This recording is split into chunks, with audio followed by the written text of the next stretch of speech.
hahabulin namin ang lahat ng nakoyaman, buhay o patay. She is still undergoing autopsy and a DNA test to make sure that it's really her.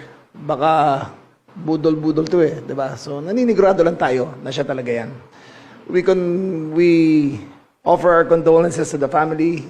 This loss must be very great to them, and at the time of death, it's nothing to make fun of. However, let me be clear.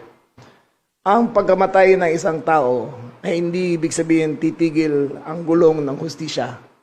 Hahabulin namin ang lahat ng nakoyaman, buhay o patay. Kung naman mayroong ebidensya, kukunin pa rin ng gobyerno ang lahat ng akbang na kailangan para maibalik sa taong Pilipino ang perang ninakaw. Kaya sa lahat ng mga akusado, mag-isip-isip kayo. Death will not protect you. Death will even bring greater shame to your family. Face up to the charges, man up to the charges, answer the charges, and have faith in the judicial system.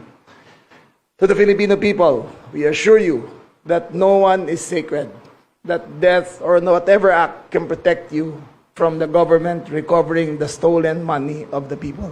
We mean business. Kukunin namin, babatakin namin, ibabalik sa taong Pilipino ang lahat na ninakaw.